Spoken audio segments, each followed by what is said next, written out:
What's going on, everybody? Hey, it's the Rockshop here with yours truly here, Dave the Shockwave. Man, good morning, good afternoon, good evening, or whatever time of day it is in your world. Wow. Well, today is a very, a special segment today. I have two very special guests of rock band Dark Avenue.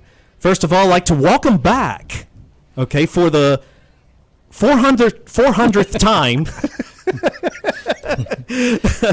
I don't remember. It's just, you've been here a time or two. Yeah, a time or two, 3 or 4, something like that. The founder and guitarist, Barry. Hi. Hello, everybody.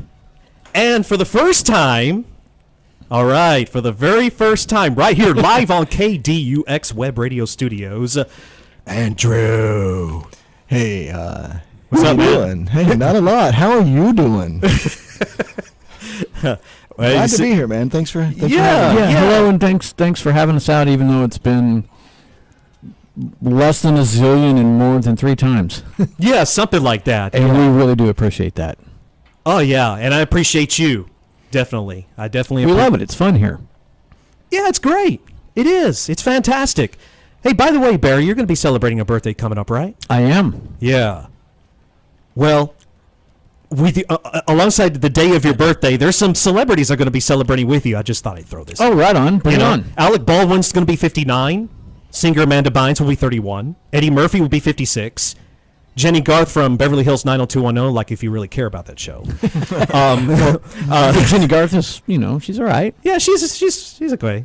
She and Tori Spelling, I guess, are best friends. I don't know. Maybe they're maybe they're enemies now. They're frenemies. They're frenemies. There you go. Frenemies, yes. There you go, man. There you go. She's 45.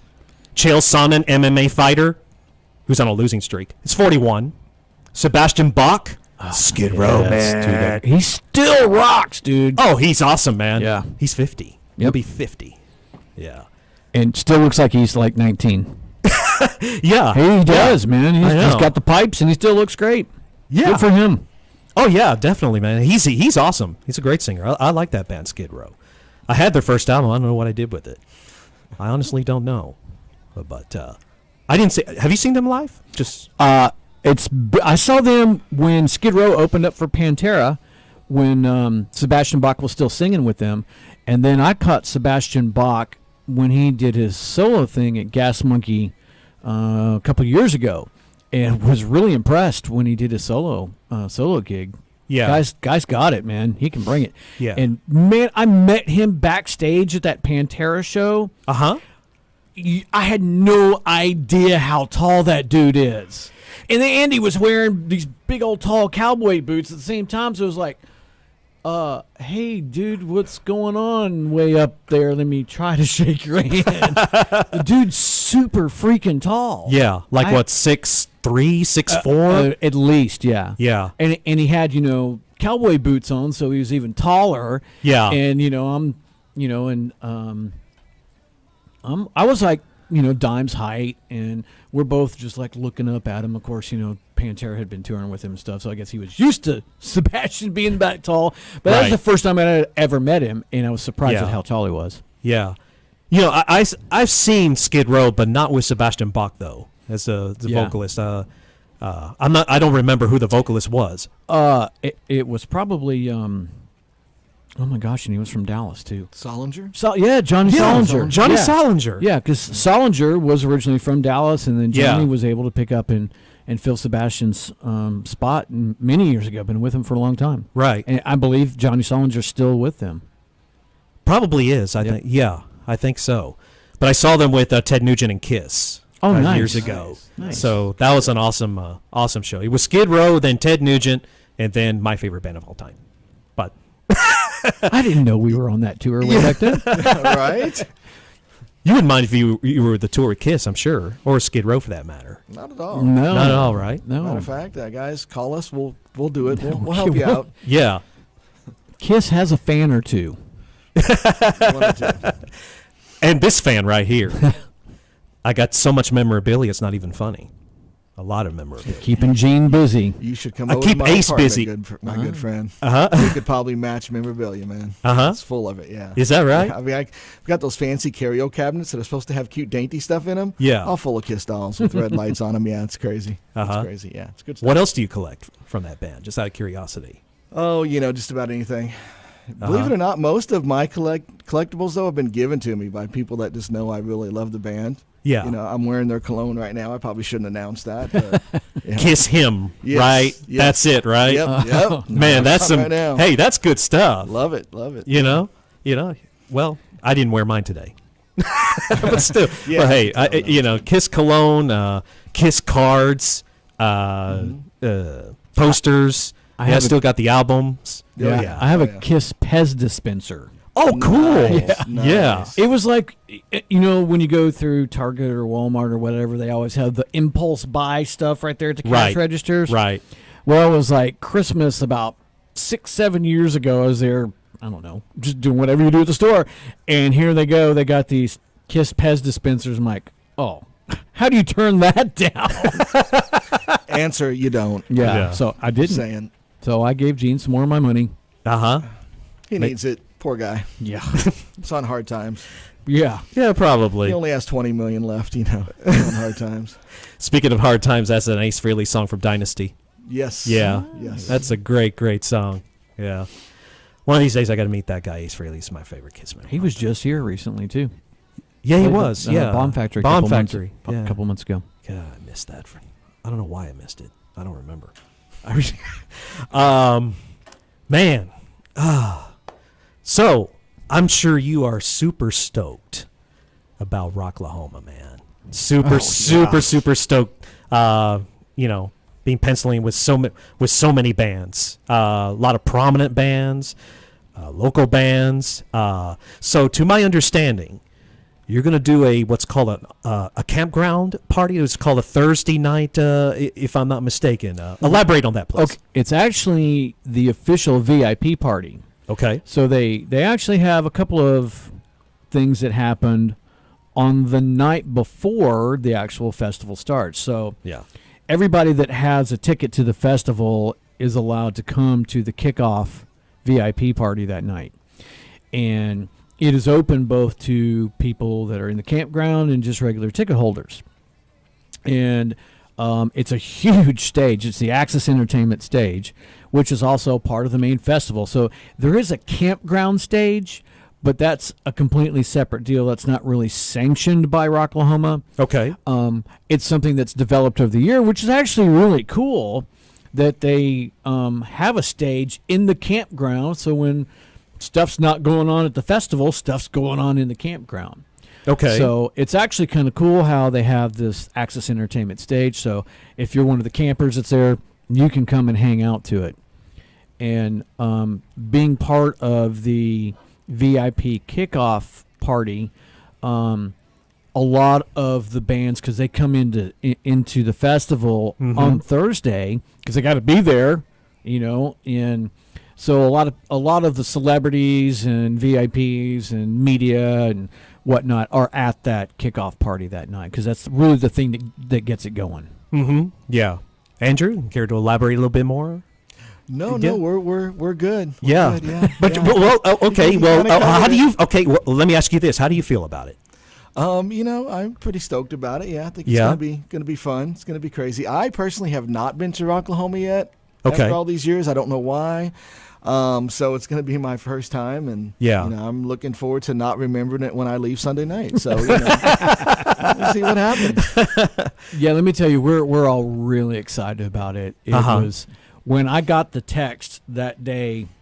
I think it was like December 12th or something. I'm sitting Way down back, eating yeah. lunch, and our management company sends me a text and it's just like, "Hey, I got some news for you." I'm like, "Well, okay." It was just really nonchalant, and I text back. I'm like, "Okay, care to elaborate?" And they're like, "Yeah, you guys are playing Rocklahoma." I'm like, I think I jumped out of my skin and scared everybody where I was sitting down, because I think I yelled a very loud expletive. It starts with an F and went, Yeah. yeah.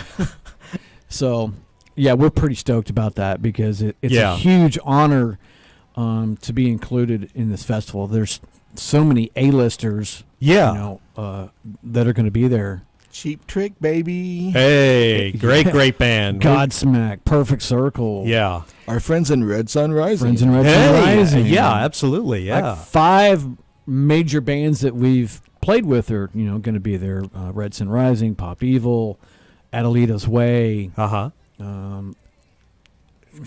I'm going to forget the rest now, Oh, but I'm there's... totally brain dead, yeah. Well, I could look it up, but it's going to it's going to take me a minute. I see the Oh, Matrix no. going over there. Yeah, You'll make it. I'll be all right. So, Yeah. but yeah, man. So it's going to take place in Pryor, Oklahoma. Yes. Somewhere on the boondocks, Pryor. from what I understand. It is in the boondocks. Yeah. So If It's you, actually like a 30-minute drive from Tulsa, so somebody bring bail money just in case you can find me in Tulsa. Just saying. now you probably have to take the back roads, right? Because I don't know if it's yeah. it's not going to be a main. No, it's not off the main. It's not going to be off the thoroughfare. main highway, No. or some familiar, No. So for those your listeners that aren't familiar with Rocklahoma, it's basically, and for the last almost 20 years, is a modern day Woodstock that's held in Rocklahoma. They kind of do it in Oklahoma because it's kind of central to the country, Right. and it's basically a 4-day music festival that runs from in the morning till way late at night, and then you have the campground with the campground stage, which goes all night long. So if you want to have an experience, a festival, musical festival experience like Woodstock, this is it. It's like a modern day Woodstock. Mm-hmm. And also probably like Lollapalooza too, as well. A little bit, A little except the fact that Lollapalooza comes into town and comes and plays at a big arena in town, Right. where this is out in the middle of nowhere, as you said, and like Woodstock, and it's just camping and a free for all and whatnot, if you will. Yeah. And to my understanding, there's going to be 3 stages. 4 stages. Oh, 4 stages. Because you have the A, B, C stage. Okay. And then you have the Axis stage. Okay. So there's technically 4 stages in the festival area. I see. And then the campground. And then the campground So- stage.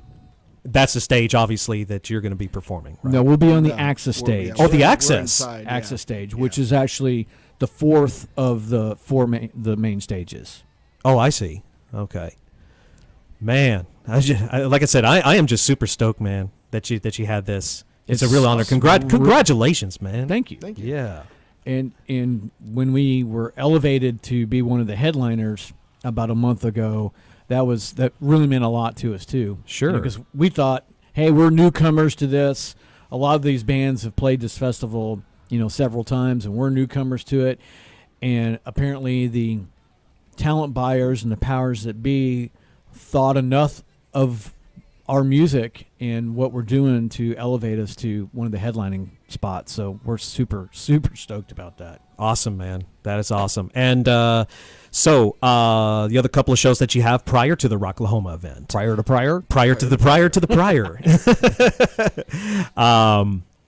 This Saturday night, you guys in Red Sun Rising. Yes. At Trees. Yeah, Yeah. That's going to be exciting. absolutely. What? So expect a major turnout. There better be a major turnout. Yeah. Hey, I'm doing. cracking skulls. Hey, the Shockwave's doing everything possible to make sure that there's going to be a capacity crowd. All right. That when you drop a pin, nobody can hear it on the stage. Okay. They're back. That's where we're going to make. That's Yeah. How gonna about show that? the You light, drop yeah. a pin, right? And you're not supposed to hear it. You're not supposed to hear it when it hits the ground. Isn't that right, Andrew? Well, but then how will I find it? Oh. Oh, see. Well, yeah, okay. well. I'll just lose that pin. It'll be okay. It'll be, All right. everybody come out there's anyway. I'll be fine if I can't find my pin. No, I'll make it. There's honestly, there's no need for you to look for it. Why? Yeah, see, I agree. Yeah, everybody go ahead and come on out. The show's back on. We can all come out. I'll be fine without my pin. That's it. Remember, pin, not pen. It's Pen? either one. Either one or a pen. Yeah. Yeah, or a pen or a pen. quarter. Or Hey, since pen, it's a or metal pen. show, how about we make it a metal spike? Oh my gosh! And now you've been also penciled in on Friday the 13th. Yes, sir. It's to my understanding, a free show in Austin. Oh, I know it's in Austin. Don't know if it's a free show, but well, that's what I read anyway. That's what it said. If you read it, we'll go for it. Yeah. Hey, I'm all good. Free show in Austin. Come on in. Yeah. This is our first time to play that venue in Austin. Uh-huh. And we were actually invited by a band that we recently played with here in Dallas, kind of doing a gig swap kind of thing. Okay. And met them when we played with them here in Dallas, and we're talking to them backstage. Super cool guys, and they're like, hey, man, we'd love to get you on a show down in Austin. We're like, let's do it. So it's Friday the 13th. Whoa. Yeah, man. Wow. Awesome. And let's see. Are there any other shows? I have a few more here that we can announce. So last minute, folks. So these are confirmed dates. There are several that are still in the works, but these are confirmed. So alrighty. Obviously we have this Saturday, the 31st at Trees in Dallas, Texas. Right on. We have April 13th at the Dirty Dog in Austin, Texas. All right. We will be in Rocklahoma May 24th, 25th, 26th. We will be back home at the Curtain Club in July, on July 7th. Okay. And then we will be at the Sound Room in Fort Smith, Arkansas on July 21st. Uh-huh. And so those are all the confirmed announced shows right now. We do have, like I said, several others in the works. Yeah. But that's everything. Well, so as each year goes by, I would say, you're going to have a lot of shows. Shows are going to continue to multiply. Correct. Right? We're going to let that happen. Make sure that happens.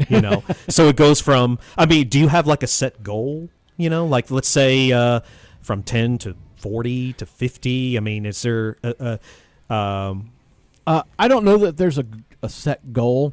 Obviously, our goal, more of our goal, is to do more tours or mini tours. Right. In fact, we're trying to put a mini tour around Rocklahoma, so that's one of the things we're working on. Okay. So obviously, if you're doing tours and mini tours, you may have a set goal for those tours, but as far as a set number per year, not really. We don't really have a set goal for that. It's more, we're a little more selective, I guess you could say. Okay. Especially shows that are in our hometown area. Right.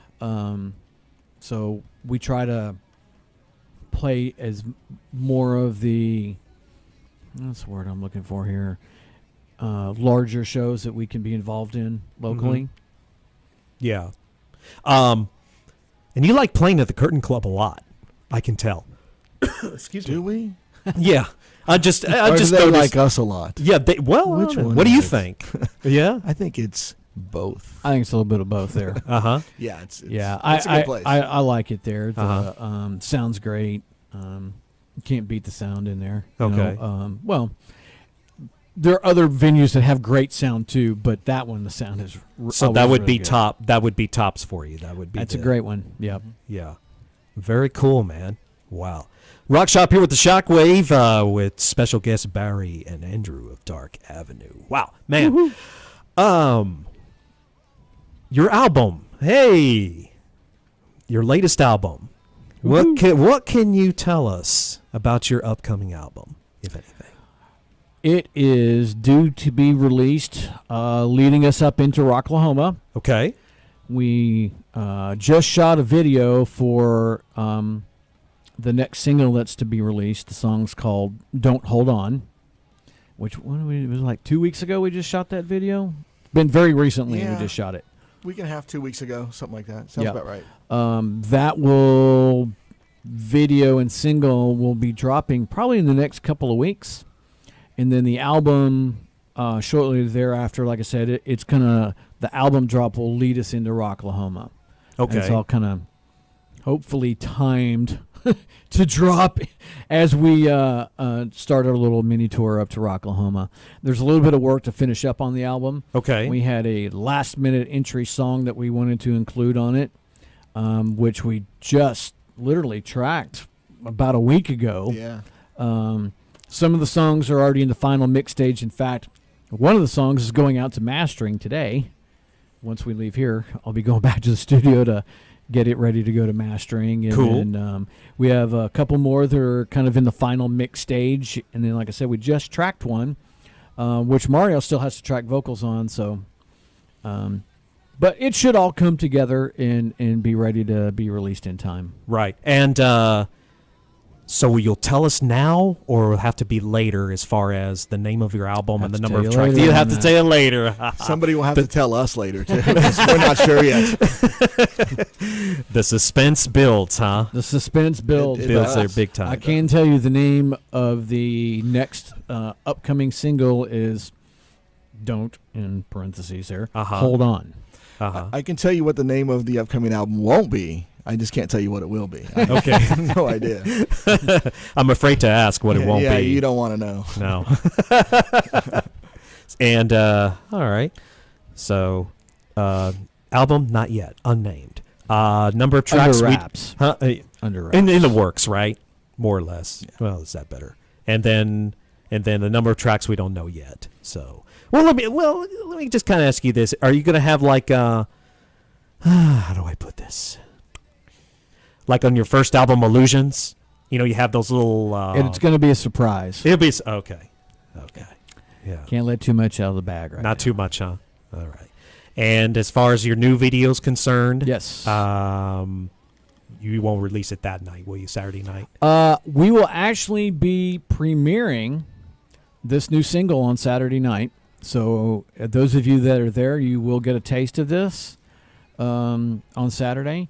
The video, I believe the video drops, I think it drops April 6th.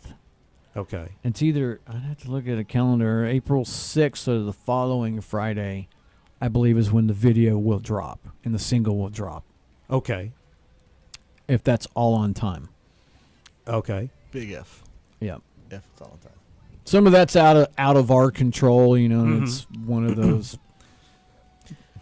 And you've been industry things. The video's going through editing, and honestly, I feel bad for those guys because we shot the video. We spent about 4.5, 5 hours shooting, and there were no less than 8 cameras going on at all times. So that is just a lot of footage to weed through and pick what you're going to put in a 4-minute song. I do not want to be those guys. Yeah, they had. Wow. Yeah, sometimes they even had 10 cameras rolling. It really was a very impressive video shoot.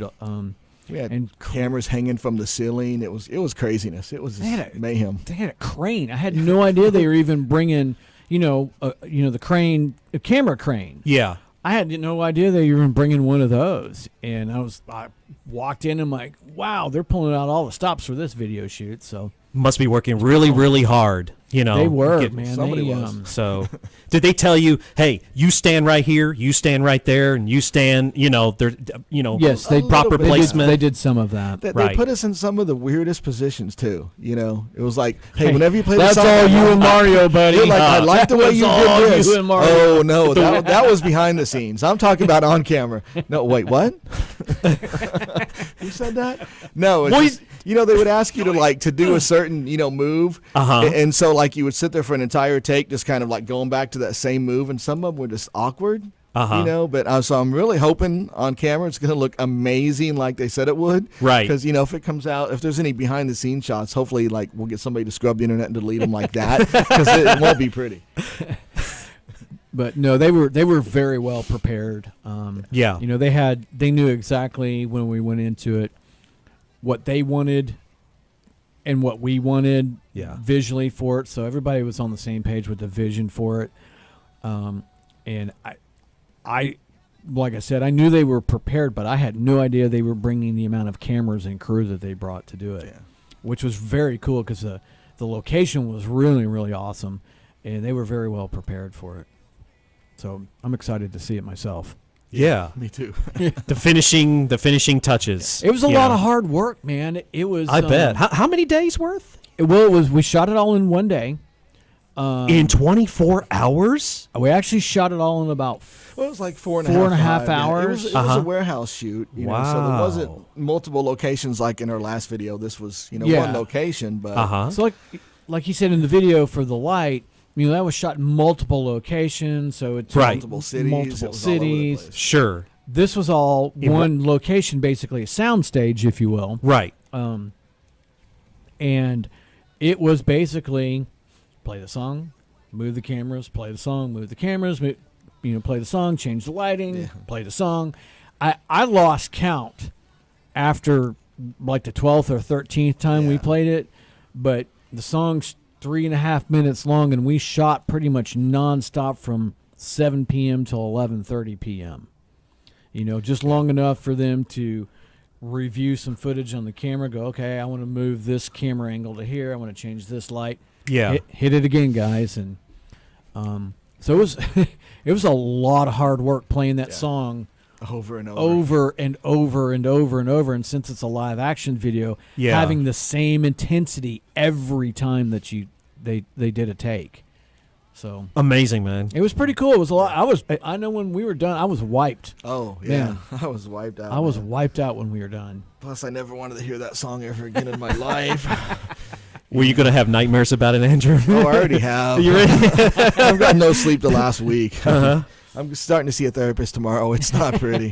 It's not pretty. Well, I tell you, I mean, for 24 hours in one setting, that's got to be incredible. Yeah, it was cool. Yeah. It was very cool. Never realized how much went into, because like there was takes when they're like, okay, everybody, you have to do everything with the same intensity, but all cameras are focused on Mario, so it's kind of like, okay, they're not even paying attention to us, but we still have to act like it, Yeah. And then it was like the next take, they're focused on me or they're focused on Barry. And I didn't realize, there was so much going on. And like Barry said, you have to keep 100% intensity the entire time. Sure. You can't just stand there and play. So it's like 4.5 hours of doing aerobics kind of, but it's like, well, right now they're not even looking at me. So can I go sit down and have a drink? I don't know. But because because you may be in part of a camera shot, so everybody's got to be in the scene, even if they're focusing on Andrew. Everybody else has still got to be in there because they may move a camera angle or something else or whatever the case is. So it was way more effort to do that than playing a 45-minute show or an hour show. Right. Because an hour show, you play a couple songs, you take, a break, you interact with the crowd, and literally this was the same song over and over and over. Had to be exact same intensity every time because you don't want to have a take and just kind of be just up there playing it, but then because then they're going to have to scrub it and scratch it. They're going to have to do it even more. So it was cool. It was a great learning experience too. Oh, I bet. A lot of fun. Yeah. So you had to use a lot of extra effort that you have to put in. Absolutely. So because like you said, during a live performance, even if you can kind of lower the intensity during a song, kind of catch your breath, and then pick the intensity back up, in the next song or later in that song. And I mean, as far as performance, not your playing, but are you standing still? Are you moving around? But in the video shoot, you can't do that. Every single take, you had to be like full on 110%, because so they could blend it all in. So yeah, it was literally like doing aerobics for like 4 hours straight. Yeah, I mean, doing gymnastics or something. Yeah. I'm sure you were sweating under the lights. I was in a walker the next day. Knees were gone. It's all right though. It was pretty cool. They had some awesome cameras. Like I said, they had the crane and they had a bunch of steady cams and they had GoPros hanging in weird places. Yeah, like from cranes above, pointing straight down. And really cool vantage points and stuff. And right. And lights and hues and all different. Yeah. Fog machines. 4.5 hours of breathing in fog machines. It was awesome. They smell so good. It's like having a bunch of people vaping all at the same time. The same flavors. There was not even anything interesting there. It wasn't like, Buttercup. I can imagine. Andrew, smoke flavors. Yeah, Andrew, you did the second hand of vaping. All right. Right. I bet you felt pretty good. I think Barry and I were like the smoke machines were on the sides. So I think him and I were closest to him. I mean, the one was like 2 feet away from me, and I'm just like, oh, this is so good. Yeah, because the way they kind of had a staged out the way the fog was coming in was coming in from the side. So Right. Andrew and I got the bulk of it. Though Jeff did get quite a bit. He got baby powdered. Yeah, and he got baby powdered. So They did this scene literally where they just poured a ton of baby powder, I think it was, all over his drum heads. So every time he hit him, like powder would go everywhere. I think the guy was coughing up baby powder like last night at rehearsal. yeah, 2 weeks later. I They did this really cool thing. I'm interesting to see it where they sped the camera speed up to like double what its normal frame rate was per second.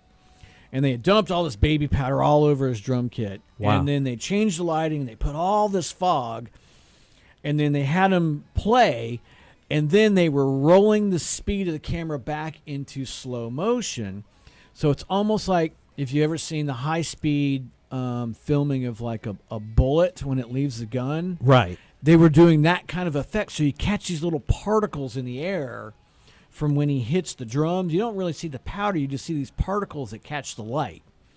And I just saw the playback on the lens on the playback of one of the cameras, and it looked really cool. I can only imagine what it's going to look like when it's fully done and edited, but it's a pretty cool little trick that they were doing. And with that. Jeff was powder dry. So And Jeff was powder dry. There was good for powder everybody. everywhere. Skin was so soft after that. Right. You know, it was His good. drum kit was just covered in white powder It was everywhere. hilarious. So Jeff was pretty much squeaky clean. Yeah. Yeah. And While you all were sweating, Right. sweating it out, Jeff was having a shower. we were on the side, while we were on the sides getting secondhand cancer from the fog machines. He's like getting all clean. He's getting all dirty. clean. And I'll be curious on Saturday if he's gotten all that white powder off of there Probably all too. over his drum still. Stuff was literally everywhere.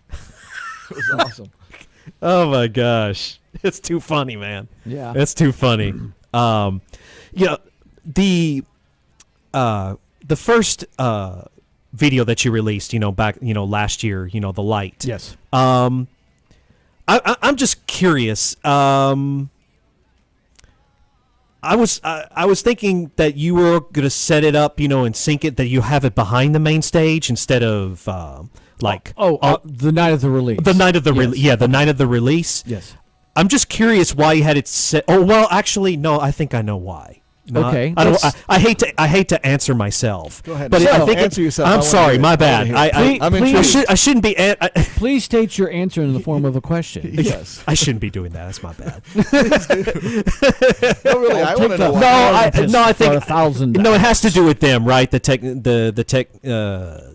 technicians that were working there, that you couldn't have it placed behind. It was Is more that- of a logistics issue than Yeah. anything else. I see. The stage lights were so bright at the Curtain Club because they had such great lighting there Yeah. that when we were projecting it, when we'd gone in a couple days before to test it, when we were projecting it on stage, it was just getting washed out. Okay. We would have had to literally play it in the dark for you to be able to see it if we had projected it to a screen behind Jeff on the stage. Right. So we chose so that you could still see the video good and still see us, and we could play, to project it onto a screen side stage. So it was more of a logistics, technical kind of thing than anything else.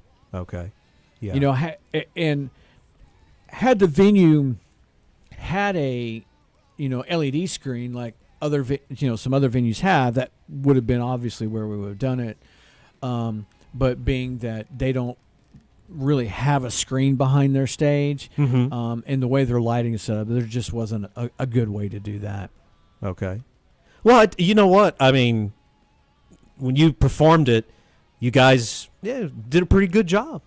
Thanks. Syncing it really well with the project. I don't know how many people paid attention to the video. Actually, I think a lot of people did, because it kind of took me. I looked out from stage, and like normally people are looking at you, and everybody their heads were cocked like 90 degrees to the side. So I think it went over well. Yeah. We seemed to get really good feedback from people that night. So I think it went well. Yeah. And if you don't mind, again, I know you and I, Barry, have talked about it before. Tell us just a little bit about the video, why you shot that video there in the first place, and what purpose did you have, with the video? That's well, I'd like to hear from you, Andrew. Okay. Me? Yeah, why not?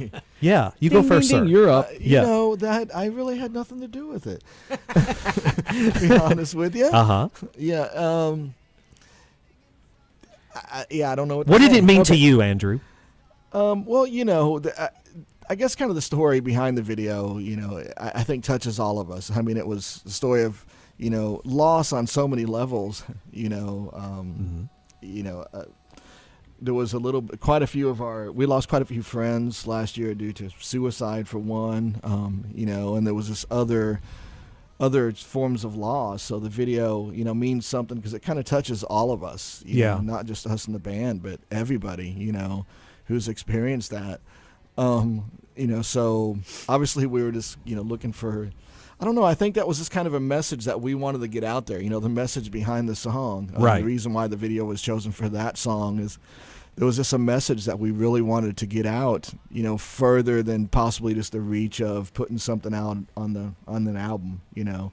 So it was decided to shoot that video, a video for that song, and I believe it was Mario and Arden Al Media pretty much kind of wrote the script and you know, kind of fine-tuned it, you know, to really make it very impactful, which I think it was. So Yeah, so to touch on what Andrew said a little bit, so we knew we were going to release a video for The Light, and we had a couple of different concepts.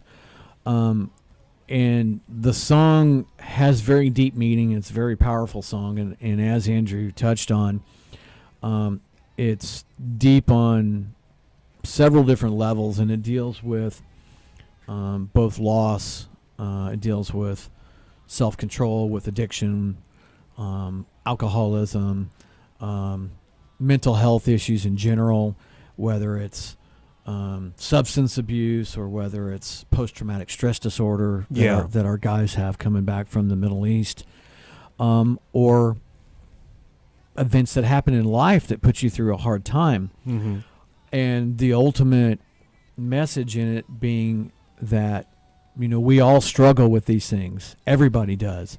But you can rise above that, and that being, you know, the wording, the light, you know, and that is inside you. And if it's not inside you, there are people to help you. And that was the big point of it was just say something. There are people that will help you if you are in the depths of depression or thinking about suicide, or you're in substance abuse issues, or whatever the case is.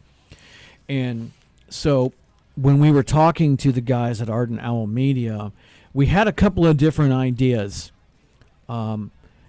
for the video pitch. One of them being the story that was done, and a couple other ones were telling the story in just a different way. But one of the producers at Arden Owl was a recovering addict himself. And when he read the lyrics and we pitched that particular scenario to him, he's like, we have to do this. I have lived this exact guide that this song is about. And so the guys at Arden Owl put their heads together. They came back with the scripting for it, and we're like, that's it. You know, you are conveying the message that we want to convey visually with the song, and so that's why we went down that road with it. I see.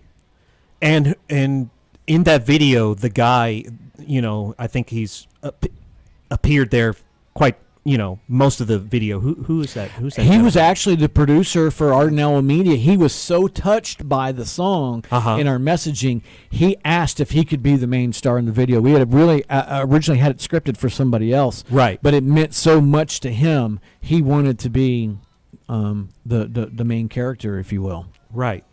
Okay. Yeah. What's his last name? It's Gus Mignot. Yeah, Gus Mignot of Arden Owl Media. Wow.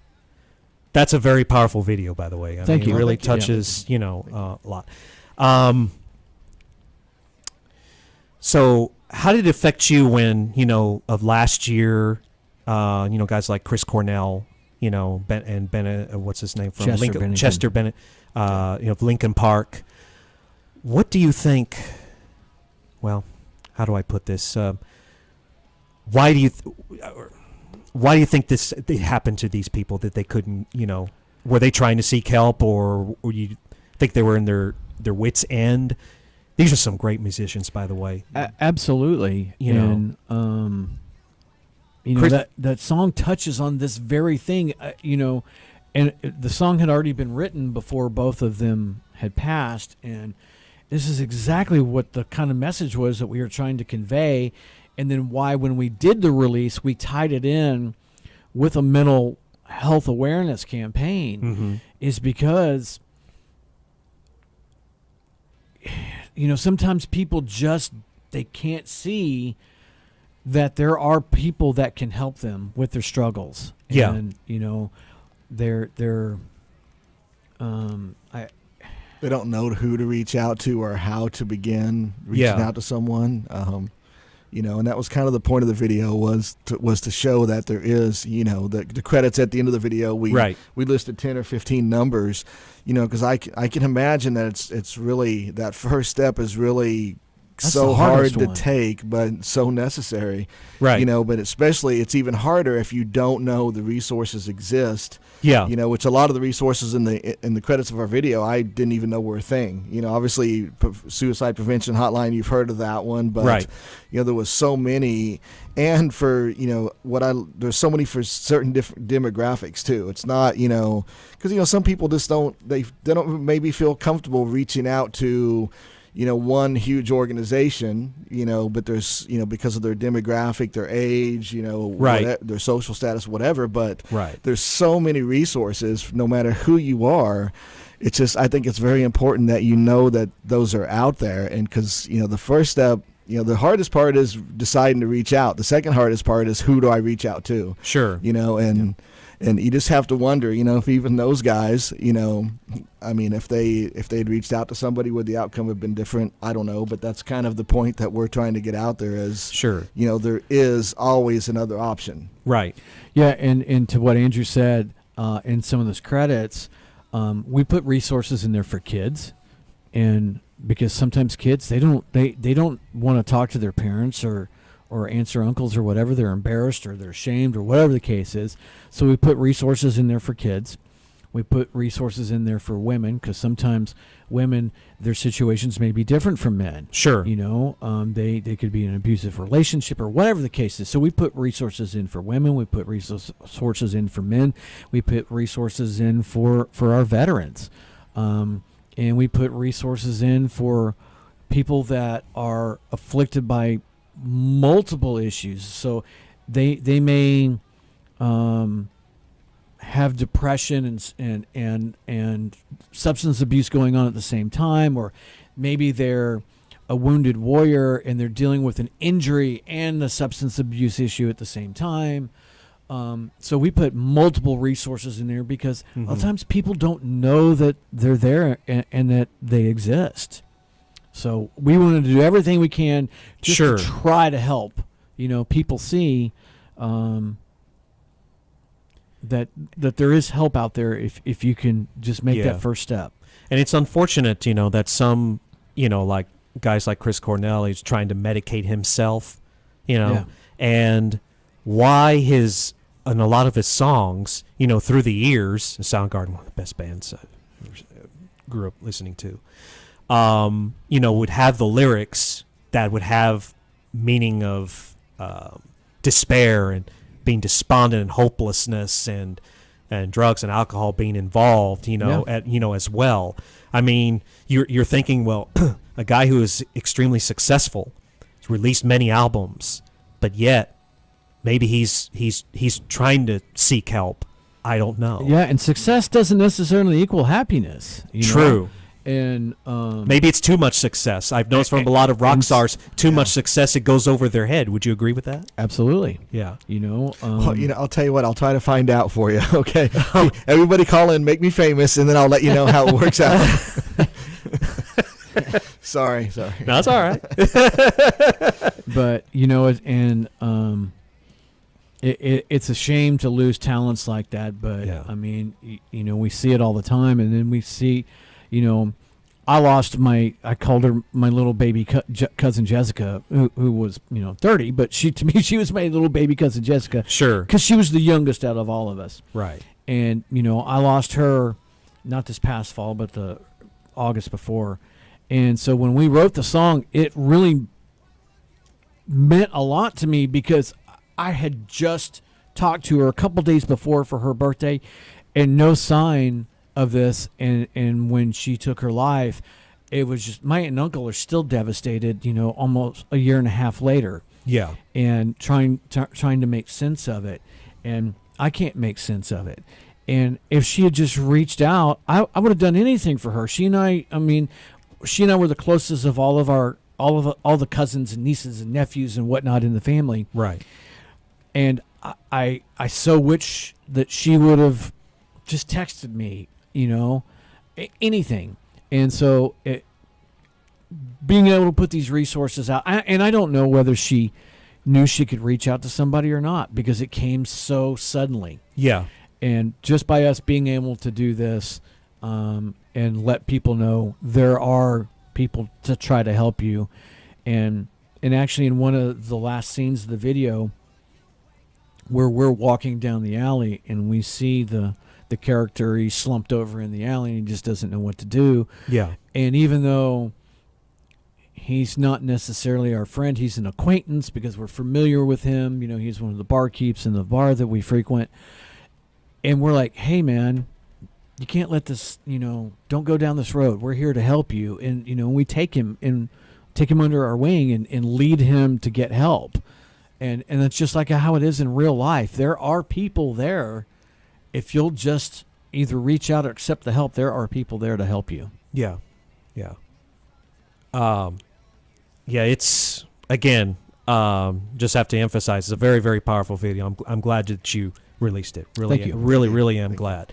So, but I don't think, to really be honest with you, that this is becoming more prevalent as far as, popular artists, famous people, and yet they're not happy with success, as you mentioned. But I think it's unfortunate that it's going to continue. Despite the resources. Do you have any way to maybe, bring it to a lesser degree somehow? Is it possible? My personal thoughts are, I hate the fact that these guys, my cousin, wherever, were in the mental state that they were in. Yeah. But I think, unfortunately, when you're as high profile as a Chris Cornell or a Chester Bennington or some of the others that we've lost recently, unfortunately, it gets so blown up in today's media that people think that's an okay solution as opposed to reaching out. Well, Chris Cornell did that, or Chester Bennington did that, or ABC did that. I'm the only, I'm in the same boat that they're in, and I'll just take matters into my own hand. So unfortunately, I think because of today's media, that it makes it more prevalent, unfortunately, in today's society. Yeah, it makes it, the media has a tendency to make things glamorous, for whatever reason, what your state is. But instead of focusing on, I think, the real things, they go for the whole shock value and they make things glamorous. And like Barry said, then, somebody's like, well, hey, he did this and, he did it's okay for me. Yeah, it's okay for me. Look at all the attention he got from it. I just want attention. Well, maybe it's too late then, but I agree. The media doesn't help. They should have. They don't focus on the right. They don't focus on the problem that these guys were struggling. Mm-hmm. They focus on their glitz and fame and how many millions of dollars they were worth. Right. And, the concerts and all the other artists that are going to come together and have a big tribute concert. I don't give a rat's ass about that. Yeah. Yeah. Why don't you focus on what drove these guys to be in such a dark place? And not to get down this dark road and political and all that, but this is the same core issue with what's happening with bullying in schools and school violence and school shootings. Nobody's focusing on the problem of the mental health issue. Right. I totally agree. I think to answer your question, really the only help would be, I think, more focus on the root issue of these social conditions, whether it be school shootings or bullying through social media. Right. Put more and more effort into the mental health issue and help in that area, and make it a lot easier to get. Because I have heard from some people that it is so hard to get help. In that way, when that should be one of the easiest things to get help for, So I think a focus would really have to turn to that to really lessen some of these events. It's too bad that, as you were talking about the media, they have a tendency to glorify, this, and amplify, the situation instead of, because it's not going to be the media's job to, go to the underlying root of the problem of or you would think if some people would be more compassionate. I know when I took journalism in high school and college, it was always look at the situation and find the root cause of it. Okay, that's what I was taught in journalism school. Go in, find the facts, and I just don't see that in today's journalism. It's like here, instead of finding the facts, they find the glitz and bandwagon to jump on. Yeah, bandwagon to jump on, or the glitz and glory part of it. Right. Because they're not being journalists as opposed to being, I don't know, entertainment, maybe. Okay. And until the media starts focusing on the underlying issues at hand, the mental health issues at hand, it's going to just be pervasive and continue. Sure. And they're going to continue to be more subjective, than a lot of the media's, like that. It's amazing when people especially have a Twitter account and they just tweet about oh my goodness. When is that gonna stop? Trading insult after insult after insult, rumor after rumor. Yeah. It becomes overwhelming. It really does, and I was real into social media up until leading into probably the last election cycle.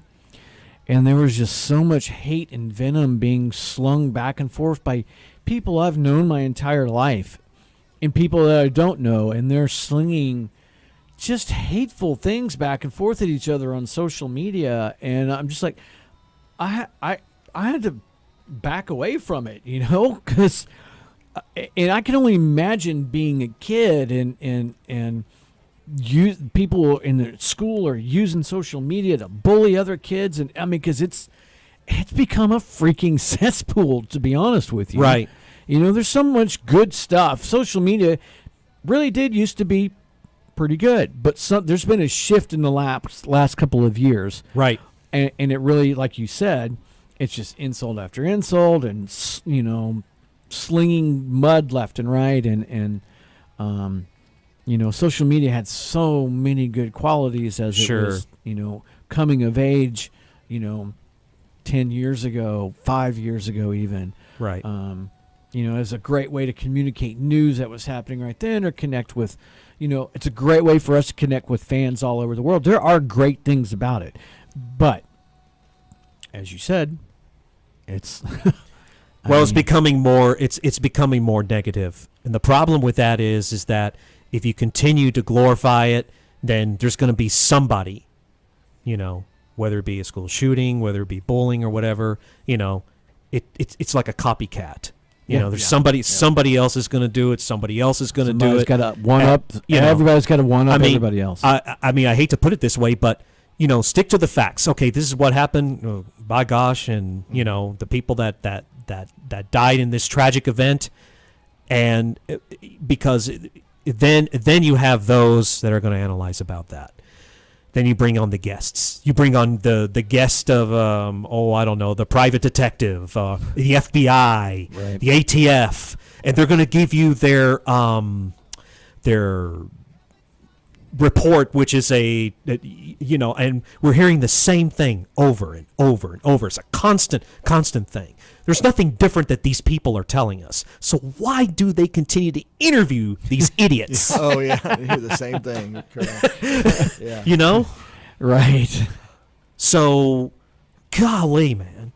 You know? But I guess, it's ratings. That's right. Don't you think? Yeah, it's ratings somehow. Yep. Stay glued to Fox News. Stay glued to CNN. Stay glued to, There's a lot of politics involved in the middle of this. It's not black and white. No. Right. Oh, Correct. Gosh. Man. Good gosh. Well, we only have a couple of minutes here remaining. This is a rock shop here with a Shockwave. Barry and Andrew live here, KDUX Web Radio Studios of the band Dark Avenue. They're going to have their upcoming show this Saturday night at Trees alongside Red Sun Rising. Next month, Friday the 13th. Yes. Of all days. Yes. The day that's selected. The Dirty Dog Bar. From what I read, it said a free show. Awesome. That's what it said. We'll go with it. Yeah. Don't hold me to it, but that's what they said. Yeah. Not what I said, but they, whoever they is. If it's not a free show, this guy will buy your tickets in. I don't know what you're talking about. And and then the huge extravaganza I've been talking about, Rocklahoma. Oh my gosh, we're so looking forward to that. Yes. Oh man, I can't wait, dude. I cannot wait. Gosh, that lineup. I got to read some of this lineup here. Please. Let me pull this up. Yeah. And in case you are out there in Radio Land and are really looking for something awesome to do Memorial Day weekend, and if they have nothing else better to do, they need to be at Rocklahoma, let alone this Saturday night. Something better to do, they need to be at Rocklahoma. Right? Yeah. Something constructive. They're going to throw all that out the window. It's time to get down and rock. Okay, all right, so go ahead. Obviously, we kick it off on Thursday evening. All right, so Thursday evening, May 24th, I believe that is. I'm sorry, you said you're kicking it off? Well, I mean, you're the first one. I remember we talked. No, we're headlining, but we're like I said, we're kicking it off because that's the first night. I got you. So not the first band. Hey, I knew that. I just had to. I was just trying to say, hey, man. Dark Avenue is first. Well, we are the most important, so really we are. There you go. There you go. I like how he says go that. by importance. Yeah. All we right. are the first. Yeah. Sorry, other bands. Numero uno. You're but you have first. bands like A Perfect Circle, the Stone Temple Pilots, and man, if you have not heard the new Stone Temple Pilots, check it out, man. That dude, I forget his name, that is singing for him, is really good, and he's good. And he's got a great attitude. I read this interview with him. Great attitude. He understands what Scott Weiland did in the past, and he totally respects that. And he understands he is his own guy, and he's got great support from a lot of people in the industry. So if you have not checked out the new Stone Temple Pilots, I recommend that you do. It's really good. Then you have, man, how historic is this? The Cult. We're going to be playing the same festival as the Cult. I haven't heard that name in years, by the way. I grew up listening to those guys. They were awesome. Firewoman! Oh, sorry. Yeah. and then nice rendition. Yeah. I Prevail, Seven Dust, Trivium, Yellow Wolf, Godsmack, Ghost. I love those guys. Clutch. And what did you say, Andrew? Cheap Trick, right? Cheap Trick, baby. Yeah. Oh, yeah. My God, hey, look, if somebody gets thrown out for, humping Robin Zanders' leg, it wasn't me. That's all I'm saying. It's probably going to be between you and Hyso. If I chihuahua on Robin Zander, I'm sorry, bro. I'm sorry. It's bound to happen. I couldn't help myself. We got bands like Hailstorm and Machine Gun Kelly, which is kind of cool, throwing a little, rap on there, too. Yeah. In 10 years, those guys are freaking They're badass. good. They're good. Yeah. And then obviously bands that we played with, Adelita's Way, Big Story. Early 90s band Candlebox. Yeah. Dude, I saw them, last summer? They came with Avenged Sevenfold. I was blown away how good Candlebox sounded. They really did sound good. It was pretty funny because they were talking to the crowd, because it was mainly Avenged Sevenfold's crowd, and it's kind of, a younger thing. And like, yeah, most of you guys probably weren't even born when we wrote this song, but man, that young crowd was totally into them. And they played all that stuff off their first record, which was really cool. So yeah. Vince Neil of Motley Crue. Vince Neil yeah, man. Yeah. The hardcore of hardcore bands. Diamond Head, okay, who is Metallica's, that is the band that they point to which launched them. And half their first record were covers of Diamond Head. Right. So how cool is that? That's awesome. And, we got Pop Evil we've played with before, Shaman's Harvest, the Butcher Babies. Oh, yeah, my I don't girlfriend who now follows, if she follows me on Instagram, she must be my girlfriend, right? Heidi Butcher. She's a follower. We're just going with that. She's a follower. I'm just saying. Powerman 5000. That's a good band. Oh, yeah. Wow, dude, man. There's so many good bands on this bill. It's just crazy. Yeah. It's going to be crazy loud for the weekend. You guys are going to be deaf. I'm going to be deaf. So it just it's all worth it. Seriously, Definitely. it is all worth. I just wanted to tell you really quickly, Motley Crue, which is one of my favorite bands, Crue Fest. Have you heard about Crue Fest years ago? Yes. Well, the second Crue Fest, they played the entire album of Dr. Feelgood from beginning to end. Nice. Now, some of the younger people are like, they didn't follow with the song because they were into I think they were touring with Theory of a Dead Man and with Godsmack and Trapped. If I'm not mistaken, I couldn't remember if it was one or two. Anyway, but just to sing the whole album, that was awesome. I think I saw that show because that was at the Starplex. Yes, and 2008. Yes, wow. And good memory because Trapped actually made an impression on me because really the only song I had known from Trapped was Headstrong that they play on the radio all the time. Right. And okay, I'm all right with that song. Not the greatest song, not the worst song. It just probably because it got played so much on the radio. Right. I watched them when they came on, blown away. Man, that Headstrong song, by far their worst song. Everything else they played that night was amazing. They made a fan out of me that night. That band was on it. Yeah. And I'm glad, because they kind of came on early. It was like late afternoon, and it was kind of hot. And I went, and I was like, you know what? I'm going to give these guys a shot. And I'm glad I listened to their entire set because I was blown away by it. Yeah. They were really good. Yeah. They were very, very good. And again, I can't remember if it's one or two, but the vocalists for all those bands, Godsmack, Theory of a Dead Man, Trapped, they all were with the band with Motley Crue, and they all sang Saints of Los Angeles. Yes. Nice. Which was really, really awesome. It's really cool. Well, guys, before we vacate here, is there anything else that you would like to add that our listeners need to know? Anything else? Come see, if you're in Dallas, come see us this Saturday night, or Fort Worth. If you're in the Metroplex, let's just say, come see us Saturday night at Trees. There's a great lineup. Obviously, us, Red Sun Rising, Reflecting Echoes, and Exotension kick the night off. It'll be our first time playing with those guys, but we played with Red Sun Rising before. Totally awesome dudes. We'll be playing with them again at Rocklahoma. And if you're not already checking us out on social media, even though we dodged the social media a little bit, the music side of it's pretty cool still. Man, please go check out our song and our video for The Light. Look for Don't Hold On to be dropping in the next couple of weeks.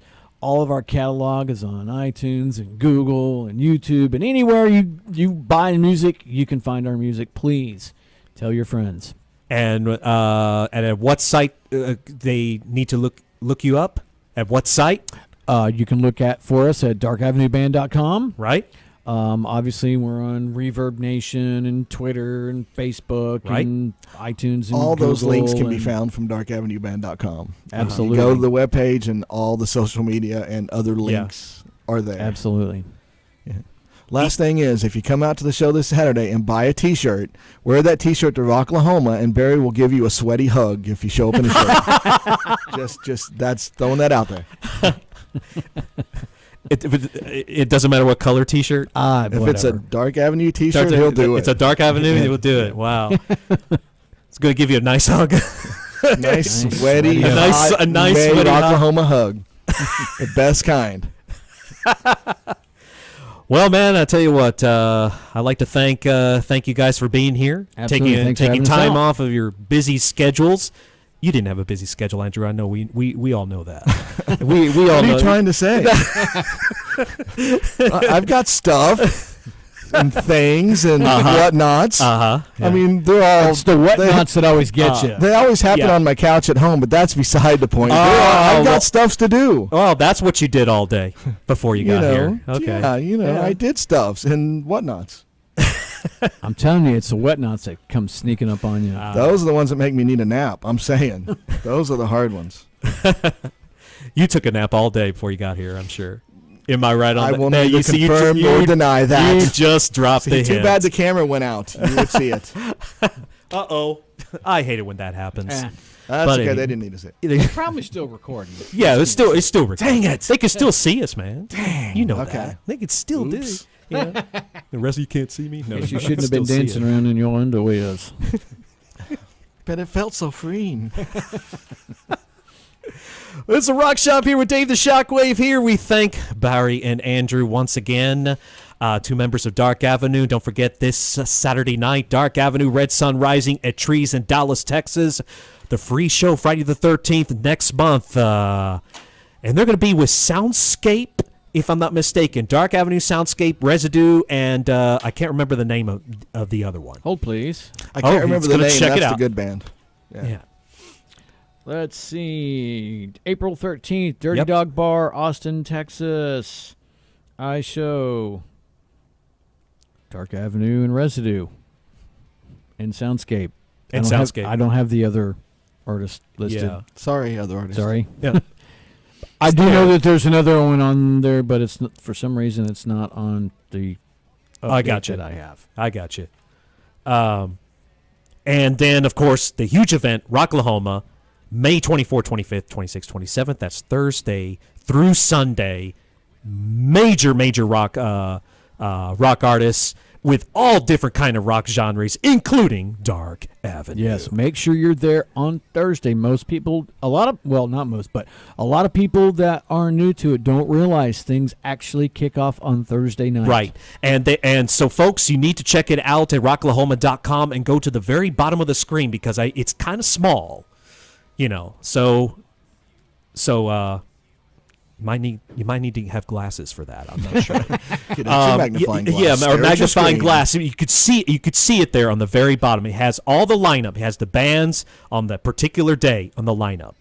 So it's Thursday underground camp. That's what I call the underground camp party, which I like to call a preview of the huge, colossal event. Yes. Massive, colossal. So yeah, and then some shows that you mentioned coming up in the summer. Yep. So looking forward to that as well. Thanks, guys, very much. Thank you. All right. The Rock Shop here with yours truly here, Dave the Shockwave. I will be there Saturday night. So let's, folks, please be there. Make it a capacity crowd, okay? Do it for these guys. Come on now. Please. I'm giving you kitty eyes. So please, guys, you need to be out there. Whether you have nothing else better to do or whether you are occupied, doesn't matter. You need to check it out. So, and you go and just quickly, you go on around approximately 10 o'clock. 10 o'clock, yeah. 10 o'clock. 10 o'clock. 10 o'clock, not a second later or second. Nope, not a second later. Well, we don't promise that, but you said approximately. So oh, well, make it at 10 yeah. o'clock. Okay, approximately we go on at 9. Somewhere around there, folks. Make it 8 and bring me hot dogs. I'll be hungry. All right, guys, thank you very much. Rock Shop man. here with the Shockwave. You all have a great weekend, and I will catch you at the top of the hour, just a few minutes past the top of the hour on Monday with the Shockwave, and I will give you results of local rock band Dark Avenue and whatever rock music news comes to mind. And don't forget March Madness too this weekend, folks. For those of you that are basketball fanatics, a Cinderella team in the Final Four for those of you that don't know. All right. Thanks, guys, very much. Thanks, man. All right. Thank you. And look forward to your show on Saturday. And I'll catch you right here on Monday. Thank you very much. Right here live on KDUX. That's what you're listening to. Broadcasting live from Richland College in Dallas. We are the voice of Richland College. RichlandStudentMedia.com. Click listen live. And you're currently listening to us, Dave and Dark Avenue. Thanks, guys. Have a good one. We will catch you next week. See ya.